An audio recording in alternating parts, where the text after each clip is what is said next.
کہ جو جلباز ہوتا ہے نا وہ خواہشات کا غلام ہوتا ہے. تو فرعون کو چاہیے تھا نا تھوڑا سوچ لیتا کہ بھائی تیرے پاس کون سے الگ سافٹ ویئر آ گئے ہیں, تھوڑا غور کر لو. وہ جو نیوٹرل نوجوان تھا جو فرعون کو تبلیغ کر رہا تھا, وہ یہ تھوڑی کہہ رہا تھا کہ موسیٰ پر ایمان لے آؤ, وہ کہہ رہا تھا یار یہ بھی تو ہو سکتا ہے کہ سچے نبی ہوں, تم نے یہ لازمی فرض کیوں کر لیا کہ جھوٹے نبی ہیں؟ پاسبل تو ہے نا, اس بات کا امکان تو ہے نا کہ ہو سکتا ہے سچے ہوں, تو ایسا نہ ہو ہم پہ اللہ کا عذاب آ جائے. تو فرعون نے جواب میں کیا کیا کہ میری کھوپڑی میں کبھی غلط بات نہیں آتی اور میں تمہیں وہی بتاؤں گا جو بالکل 100% ٹھیک ہوگا. تو یہ فرعون ایسا کیوں کر رہا تھا؟ یہ خواہشات کی غلامی. تو خلاصہ کلام کا کیا نکلا کہ فرعون بھی خواہشات سے مغلوب ہو کے کیا کر رہا تھا؟ جلبازی. بھائی تو تھوڑا سا غور کر لیتا نا, ہو سکتا ہے یہ بندہ کیا کر رہا ہو. اچھا اس نوجوان کی حالت دیکھیں, اس میں جلبازی نہیں تھی. وہ بھی یہ کر سکتا تھا کہ ڈائریکٹ فرعون کو تبلیغ کرنا شروع کر دے کہ ایمان لے آئے اس کے اوپر, لیکن اس کو پتا تھا اگر میں نے ڈائریکٹ تبلیغ کر دی نا کہ ایمان لے آؤ, فرعون ایمان لائے نہ لائے میری گردن اڑا دی جائے گی. بعض لوگ یہاں بھی جذباتی ہوتے ہیں, بس حق ڈنکے کی چوٹ پہ جا کے بیان کر دو. بھائی تو ڈنکے کی چوٹ کے بغیر بھی بیان کر سکتا تھا, تمیز سے بھی بتا سکتا تھا, اس سے نقصانات کا ریشو کم ہو جاتا, فائدے کا ریشو بڑھ جاتا. تو اس نے جلد بازی نہیں کی, بعد میں اپنے ایمان کا اظہار تو کیا اس نے, شروع میں بڑے آرام سے کہ بھائی دیکھ لیں میں بھی ہو سکتا ہے یہ ٹھیک ہوں تو ہم غور کر لیتے ہیں. تو لیکن اس کی کھوپڑی میں نہیں آیا فرعون کی, دماغ اس کا پاگل ہوا تھا فرعون کا. تو خیر اس کا تو اب تو بیچارے کا بیڑا ہی غرق ہو گیا, پروگرام ہی اس کا سارا ختم ہو گیا. فرعون کا مصر میں رکھا ہوا ہے ایسے ہی یوں کر کے لیٹا ہوا ہوتا ہے, ویڈیوز لوگ ڈال رہے ہوتے ہیں اس کی, اور بزبان حال بتا رہا ہوتا ہے کاش تھوڑا سا میں اس نوجوان کی بات پہ غور کر لیتا, کچھ کمپرومائز کر لیتے, کچھ مکمکا کر لیتے. دماغ ہی خراب ہو گیا تھا فرعون کا. تو جس کے پاس طاقت قوت زیادہ آتی ہے نا, اکثر ان لوگوں کی کھوپڑی آؤٹ ہونے کا چانس. ہاں اب مجھے یاد آ گیا, تو میں اس پہ بتا رہا تھا کہ جس کے پاس طاقت ہوتی ہے نا وہ کسی کی سنتا نہیں ہے. تو وہ امریکہ اور پاناما کی بات آئی تھی نا, تو وہ یہاں سے اب مجھے آ گئی بات کہ فرعون کے پاس اس وقت تھی پاور. تو فرعون کو کتنی معقول مشورہ دیا گیا اس رجل مومن کی طرف سے, کتنا معقول کہ بھائی ہم مشورہ کر لیتے ہیں, اس پہ غور کر لیتے ہیں, ہو سکتا ہے یہ ٹھیک ہو. لیکن ڈنڈا کی طاقت تھی, فرعون نے فوراً کہا میں جو کہوں گا وہی 100% کیا ہوگا ٹھیک. سارے ایک دم چپ کر کے دبکے بیٹھ گئے. ٹھیک ہے کیا حضرت, جیسے آپ فرمائیں. تو جو بڑی طاقتیں ہیں نا وہ بتاتی ہیں کہ اس وقت اس ملک کے حالات بہت خراب چل رہے ہیں. اگر ہم نے یہاں 32 ہزار ٹن وزنی بم گرا کے ان کا بیڑا نہیں غرق کیا نا تو ان کا بیڑا نہ غرق ہو جائے کہیں. سمجھ میں آ رہی ہے بات؟ یعنی بڑی طاقتوں کا غریب ملکوں کے ساتھ ہوتا کیا ہے کہ ان ملکوں کے حالات بہت خراب ہیں, اس لیے ہماری یہ ذمہ داری ہے کہ ہم ان پہ بڑے بڑے بم گرا کے ان کی ایسی کی تیسی کریں, ورنہ ایسا نہ ہو کہ ان بیچاروں کا بیڑا غرق ہو جائے. ٹھیک ہے نا, جیسے عراق کا کہہ رہے تھے کہ بیڑا نہ غرق ہو جائے, صدام بڑا ظلم کر رہا ہے, عراق کی ایسی کی تیسی ہونے والی ہے, لہذا 27 بڑے طاقتور ملکوں نے عراق پہ اتنے بم گرائے, ان کے کیل کے تنویں تباہ کر دیے, ہزاروں بچوں کو بھوک سے مار دیا تاکہ عراق کے حالات کیا ہو جائیں, ٹھیک ہو جائیں. نہیں آئی میرا خیال ہے بات سمجھ, ٹھیک کہاں ہوئے, جو بیڑا کیا ہو گیا. اتنا تو صدام ظالم نہیں تھا. ایک انگریز کی مجھ سے نا بحث ہو رہی تھی انٹرنیٹ پہ, اس نے کہا تو مسلمان لوگ جو ہے نا وہ ہو, اس وقت افغانستان میں امریکہ نے بمباری شروع کی تھی, تو اس وقت یہ باتیں بھی چل رہی تھی کہ یہ مسلمان غیرت کے نام پہ عورتوں کو قتل کرتے ہیں, لہذا پھر بم برساؤ, یہ کرو وہ کرو. تو ان دنوں میں نا کسی گورے کی مجھ سے چیٹنگ ہوئی, اس نے کہا کہ مسلمان غیرت کے نام پہ عورتوں کو قتل کرتے ہیں اس لیے امریکہ نے افغانستان میں بمباری کی ہے. میں نے کہا یار فرض کرو اگر غیرت کے نام پہ ان لوگوں نے عورتوں کو قتل کیا ہے, ان کی ایک لسٹ بناؤ, اور تم نے جو قتل روکنے کے لیے بم برسائے ہیں نا اس کی لسٹ بناؤ. وہ ایک بم سے اتنے عورتیں مر گئی ہوں گی ایک ہی دن میں کہ وہ 100 سال میں اتنے قتل نہیں ہوئے ہوں گے. تو یہ کیا, بس جس کی لاٹھی اس کی بھینس, جو پاور. گھر میں بھی یہی ہے, آپ چرس پیو آپ کو صلواتیں سننے کو ملیں گی, آپ بری حرکتیں کرو صلواتیں, لیکن اگر آپ پیسہ کما کے لا کے دینا شروع کر دو, پھر چرس چھوڑ ہیروئن پہ آ, پھر گھر میں آپ کو تانا نہیں, اب آپ پاورفل ہو گئے ہو. اب پتا ہے گھر والوں کو بھائی اس سے ہماری دال پانی کیا ہو گئی ہے, وابستہ. یہ میں اتنی ڈیٹیل آپ کو پتا ہے کیوں بتا رہا ہوں, اس لیے تاکہ طاقتور بننے کی کوشش کرو. سمجھتے ہو اس زمانے میں کمزور کا پوچھنے والا کوئی نہیں ہے. پیسہ کمانے کا جائز طریقے سے موقع ملتا ہے تو یہ نہ کہا کرو جو اللہ خربوزے سے کھلا سکتا ہے, ٹماٹر سے کھلا سکتا ہے, وہ خربوزے سے بھی پہلے ہی ہمارا پروگرام بڑھا ہوا ہے اور زیادہ بڑھ نہ جائے. تو ملک کو بھی مضبوط بنانے کی کوشش کرو, خود بھی مضبوط بننے کی کوشش کرو. دیکھو میں بہت نالائق انسان ہوں, میں اپنی تعریفیں نہیں کرتا, مجھے پتا ہے میرے اندر کتنی برائیاں ہیں, لیکن کچھ چیزیں موٹیویشن کے لیے بتانی پڑتی ہیں. ہم کیوں دندناتے پھر رہے ہیں, ہم نے کیوں دوسری شادی کی, تیسری کی, کسی سے ڈرے نہیں, اس لیے کہ کسی سے قرضہ لیا ہی نہیں آئی بات. کبھی ایسا نہیں کہ کوئی پریشانی آئی تو سسرال سے 5 روپے مانگے ہوں. کیا خیال ہے, مانگ لیتے تو کر لیتے, پھر دوسری کے بعد تیسری کر لیتے, تیسری کے بعد چوتھی کر لیتے. سسرال کہتے کم بخت, جب مسئلے آتے ہیں تو ہم سے پیسے لے. حالانکہ میرے اوپر مسئلے آئے ہیں, ایسا کون دنیا میں ہوتا ہے مسئلے نہ آئے ہوں. میرے گھر والے ایک ونس اپون اے ٹائم بیمار تھے اور مجھے پیسوں کی شدید ضرورت تھی. سسرال کی طرف سے آفر بھی تھی, لے لے. میں نے کہا نہیں بھائی میرے پاس بہت پیسہ ہے, حالانکہ نہیں تھا. اب کیا میں نے کیا کیا بیچا, بکری داؤ پہ بکری, میں نے کہا بکری سے جا, میں نے تجھے اللہ کے لیے بکری بیچ دی, اور پتہ نہیں کیا کیا بیچا, مجھے بھول گیا میں. تو پرانا قصہ ہے, پیسے نہیں لیے.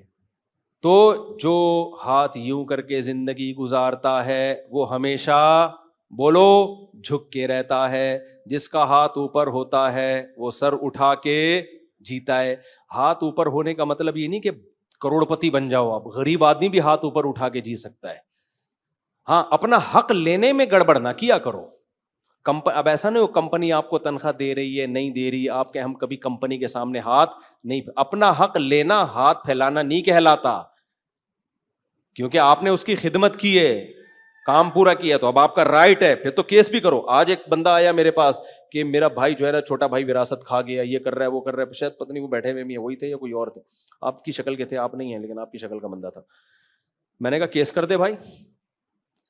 کہہ رہے میرا چھوٹا بھائی ہے. میں نے کہا نکال پیسے اپنے. چھوٹا بھائی کا یہ مطلب ہے الو بنا بنا کے پیسے پھوڑتا جا رہا ہے. تو اپنا حق نہ چھوڑا کرو, کیونکہ اس سے حرام خوری کا موقع لوگوں کو اور ملتا ہے. میں بھی نہیں چھوڑتا اپنا حق. ایک آدمی نے مجھ سے صرف 7,000 روپے لیے تھے, دے نہیں رہا تھا. میں جب ٹائم آیا نا, میں اس کے گھر جا کے, اتنا بدتمیزی انسان, اللہ معاف فرمائے, یعنی میں اپنے بارے میں کہہ رہا ہوں, میں اس کے دروازے پہ جا کے بیٹھ گیا. میں نے کہا دے بھائی تو.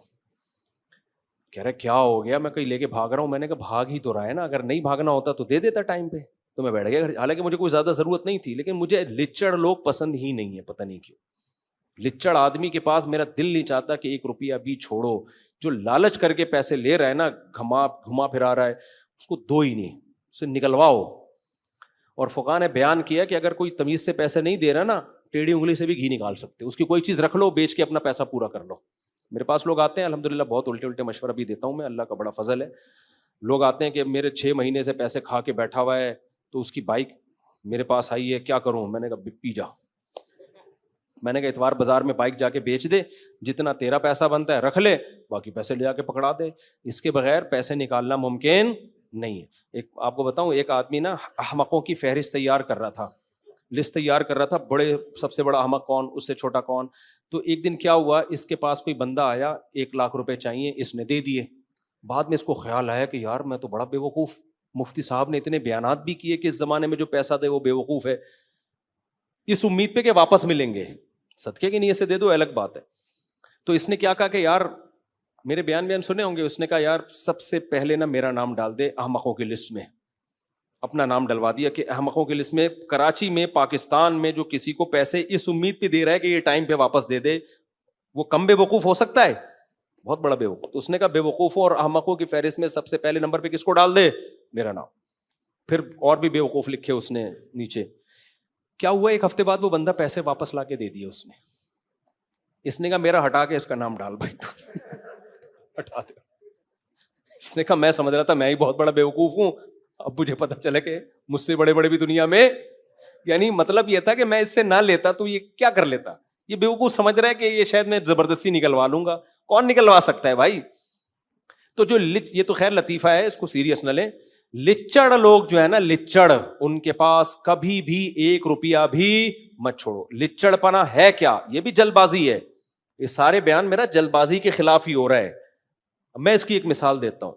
ایک آدمی, یہ ہمارے جاننے والوں کا واقعہ ہے, ان کا کاروبار خراب ہو گیا, پیسہ ڈوب گیا, سمجھ رہے ہو. اب وہ ہمارے دوسرے جاننے والے کو کال کر رہے ہیں کہ یار میرے کاروبار کا ہو گیا بیڑا غرق, کائنڈلی مجھے 6 کروڑ روپے دے دو اللہ کے نام پہ.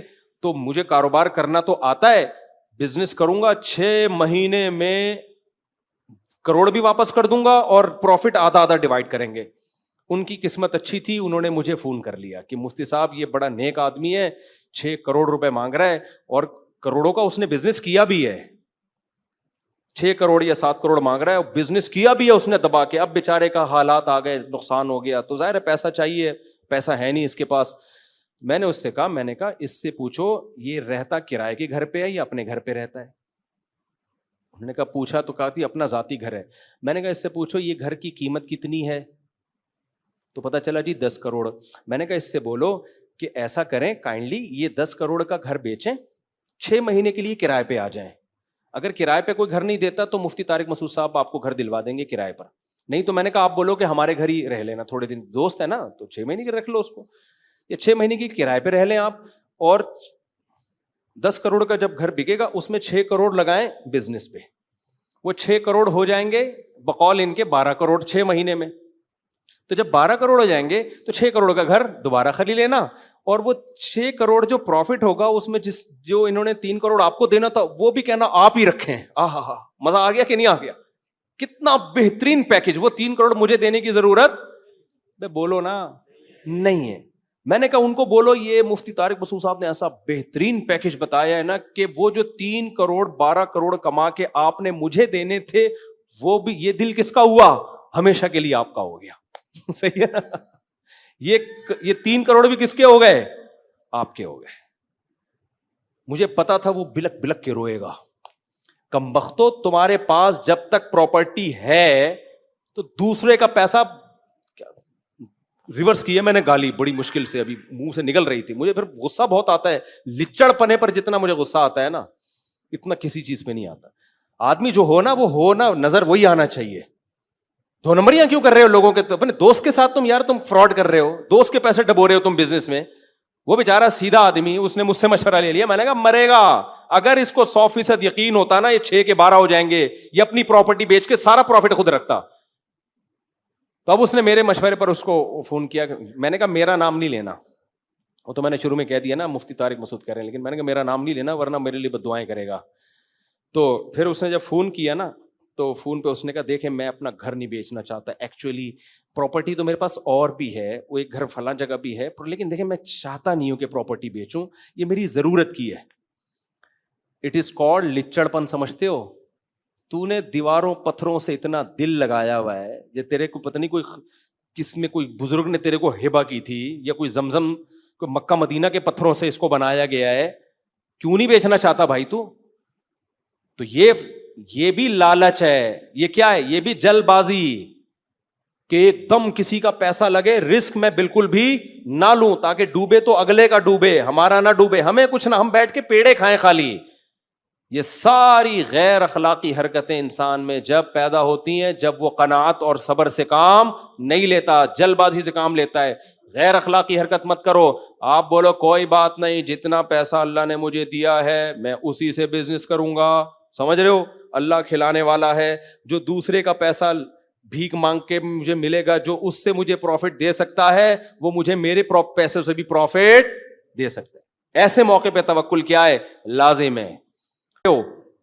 اگر وہ پھر وہ خبردار ہو گئے نا, انہوں نے نہیں دیے, اس کا تو پروگرام بھی بیچارے کا بڑھ گیا بیچارے کا. تو یہ بہت مجھے غصہ اس پہ نہیں آ رہا تھا جو دے رہا ہے مجھے, کہ تم اپنے دوست کو کیوں بیوقوف بنا رہے ہو. اگر بالفرض پروفٹ ہو بھی جائے تو جب تک اپنا آپ کر سکتے ہو آپ کیوں دوسرے سے, کہ اس میں امکان تو ہے نا ڈوبنے کا, اس سے دوستی خراب ہوگی کہ نہیں ہوگی؟ تو رشتوں کی کوئی ویلیو نہیں ہے, 2 ٹکے کی رشتوں کی ویلیو نہیں ہے. تو یہ بہت بری حرکت ہے.